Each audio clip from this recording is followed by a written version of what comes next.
நாமத்தினாலே உங்களை வாழ்த்தி வரவேற்கிறேன். ஒவ்வொரு நாள் இந்த வீடியோ மூலிமா உங்களை காண்பதில் மிகுந்த மகிழ்ச்சி அடைகிறேன்.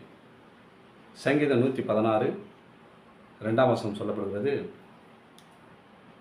அவர் தமது செவியை எனக்கு சாய்த்தபடினாலே நான் உயிரோடு இருக்கும் அளவும் அவரை தொழுது கொள்வேன். தாவீது பாருங்க, அனாட விண்ணப்பத்தை வைப்பார். டெய்லி விண்ணப்பம், ஆண்டவரே என் வாழ்க்கையை சிறப்படுத்துங்க, நாங்கள் மரண கட்டுக்குள்ளே மாட்டி கொண்டுக்கிறேன், பாதாள வாசல் என்னை நெருக்கி கொண்டிருக்கிறது, மரண கண்ணி என் மேல் விழுது. அநேக வார்த்தை மூலயமா ஆண்டவர்கிட்ட விண்ணப்பத்தை வைக்கும்போது இதெல்லாம் கேட்டுக்கிட்டு இருக்காரு, பார்த்துக்கிட்டாரு. ஆனால் அவருடைய விடுதலை ஆக்க வேண்டும் தேவனுக்கு சித்தமாக இருந்தபடினால அவர் தமது செவியை எனக்கு சாய்த்தபடினாலே.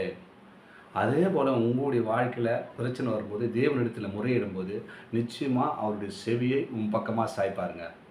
நிச்சயமாக சாய்ப்பார். இந்த வேத வசனத்தை கேட்குறீங்க, சும்மா இல்லைங்க. இந்த வசனத்தை வீடியோவை யாரெல்லாம் பார்த்து இந்த வசனத்தை கேட்குறீங்களோ உங்கள் வாழ்க்கையில் நிச்சயமாக அவர் செவியை உன் பக்கமாக சாய்ப்பாருங்க. நிச்சயமாக சாய்ப்பார்.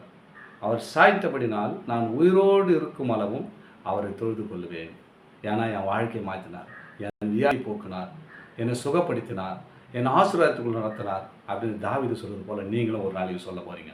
ஏன்னா இந்த வசனத்தை கேட்குறீங்க, இந்த வார்த்தையை கேட்குறீங்க, அது ஆண்டவர்கிட்ட நீங்கள் உங்களுக்கு குறையாக இருந்த ஆண்டவர்கிட்ட விண்ணப்பத்தை வச்சுட்டிங்கன்னா நிச்சயமாக உங்கள் பக்கமாக ஆண்டவர் செவியை சாய்த்து உங்களுக்கு குறைவாக இருக்கிற எல்லா ஆசீர்வாதத்தையும் அவர் விலைக்கு மகிமைப்படுத்த அவர் வல்லவராக இருக்கிறார். என்னென்ன தடை இருக்குது, ஆசீர்வாதத்துக்கு தடையாக இருக்கிற எல்லா காரியத்தையும் தேவன் விடுவித்து உங்களை ஆசீர்வதித்து உங்களை மேல்மேலும் தாவீதை போல உயர்த்த அவர் வல்லவராக இருக்கிறார். தொடர்ந்து வீடியோ பாருங்கள்.